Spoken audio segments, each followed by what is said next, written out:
An innocent. Could be you, could be me. Wrongly convicted.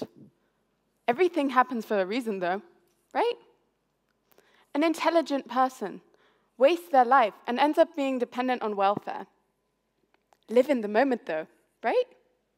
An impoverished person can't afford to pay their medical bills. Money can't buy happiness, though, right? I'm Elisa Laures, and I've been taught to question things.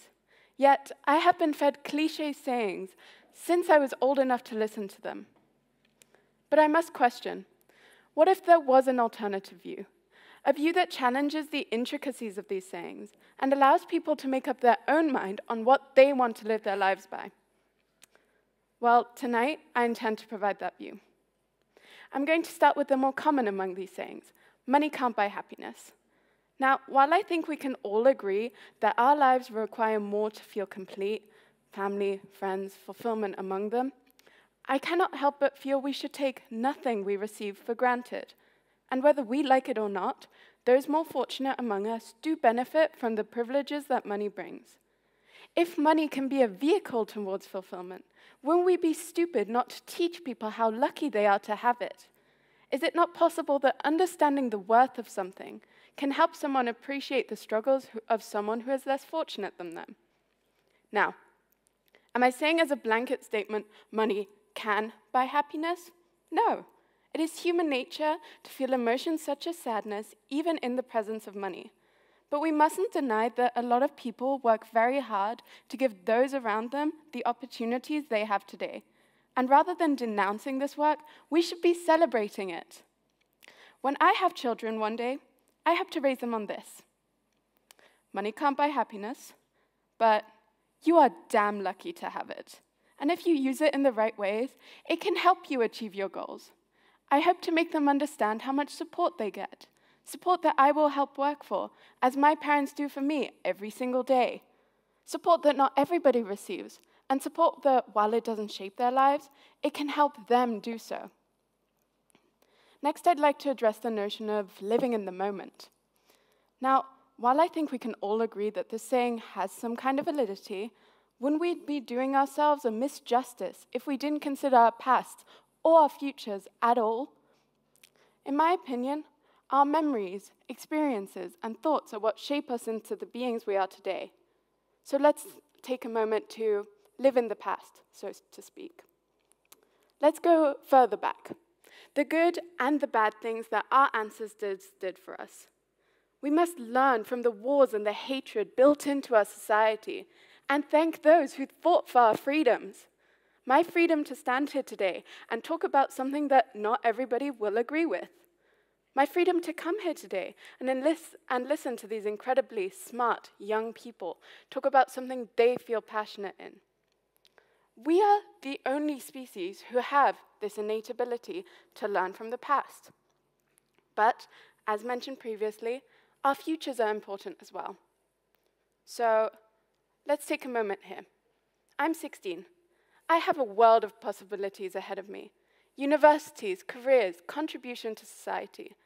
But all this would fade away if I stopped caring what happens tomorrow, in a year, in 10 years. We are the only species who have this ability. It's the reason why I, as an IB psychology student, will not be studying animals in the same way I will humans. So to come back to the beginning of all of this, my dog lives in the moment. She's happy as can be. But, as I hope you all have noticed, I am not a dog. I'm a human being with plans and aspirations that require hard work and effort to achieve. So I ask you all this. Can we ever expect someone to truly live in the moment, every single moment?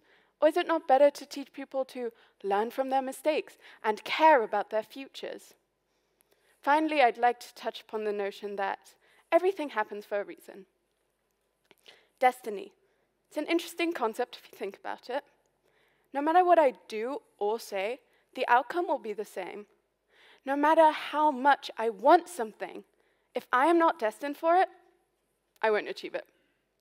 No matter how many people inspire me to take control of my life, I have no control over what happens. Now, I don't know about all of you, but I never found this particularly inspiring myself. Sounds like we're just acting out a story, a really sick and twisted one, where the audience knows the ending, and we're either in for a huge surprise or a rude awakening. The danger is that destiny becomes a scapegoat for our inaction.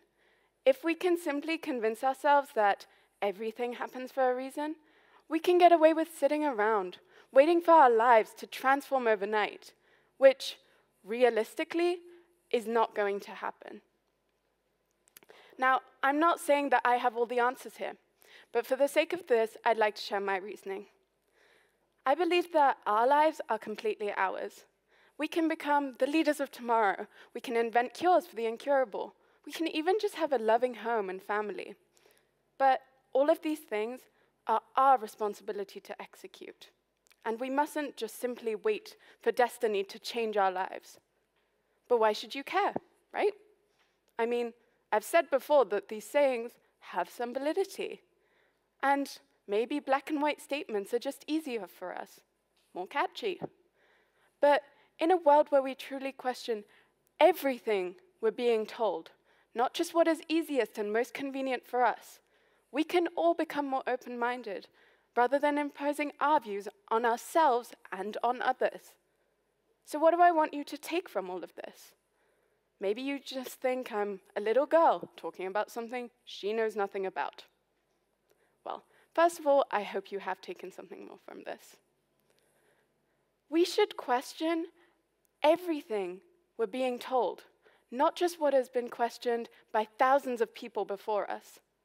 I hope that by doing this, I can spark a conversation. I hope that by doing this, you too can begin to question your beliefs and see if they could be improved. And last of all, and arguably most importantly, I hope you all have enjoyed this talk today. Thank you very much.